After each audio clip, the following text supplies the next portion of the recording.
Hi, this is my very first video on solving LeetCode problems. Today we're gonna solve LeetCode easy problems. Every week I'm gonna be posting a video. So for today's problem, the title of the problem is merging sorted list. Now this list is basically a linked list that we need to solve. As you know, like sorted list is easy to solve since we have all the numbers in their proper order, but if we give you two lists, list 1 and list 2, we need to know which list number is greater than the other's list so that we can put them properly and return a whole linked list to solve this problem. So the main problem that usually arises when people solve this problem is that they don't keep the head reference, and it is very necessary to keep the head reference since only through that we can iterate to the whole linked list. So let's get to solving this problem. So in order to solve this problem, what we need to do first is get a dummy variable, which would be another linked list, but it won't be pointing towards anything. And what we do is we make a copy of the dummy variable as well, which would be a pointer. This variable is called pointer because it's pointing towards dummy reference as well, but it would be going ahead as we start putting nodes in it, and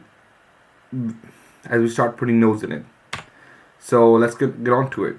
So at first, list 1 and list 2, they both have same values, so we can pick value 1 from the linked list, which is our code gonna do.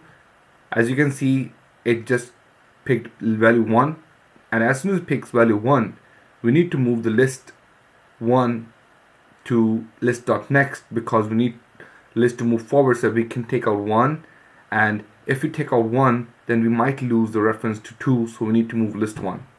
So list 1 goes to dummy, and now the pointer moves forward because pointer needs to move forward as we put numbers. Pointer will move forward because pointer.next points towards a next null node so that we can put them in arrangement.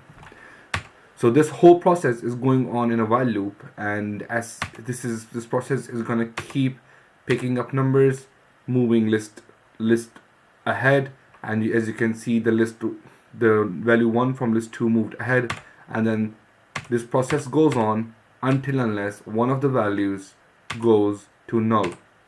Now this is necessary that we need to have a while loop to check whether list 1 or list 2 goes to null. If either of them goes to null, we exit the loop. And as you can see in the illustration, as soon as the list 1, a last node merges with the dummy list node, the list 1 goes to null and the while loop will end. And since we can have another condition outside the while loop, that as soon as the while loop ends, we can put the last variable, which would be last node on list 2 value, which is a value 4, we'll put it ahead of the last dummy, and your whole list is sorted. This is how you're going to solve this problem.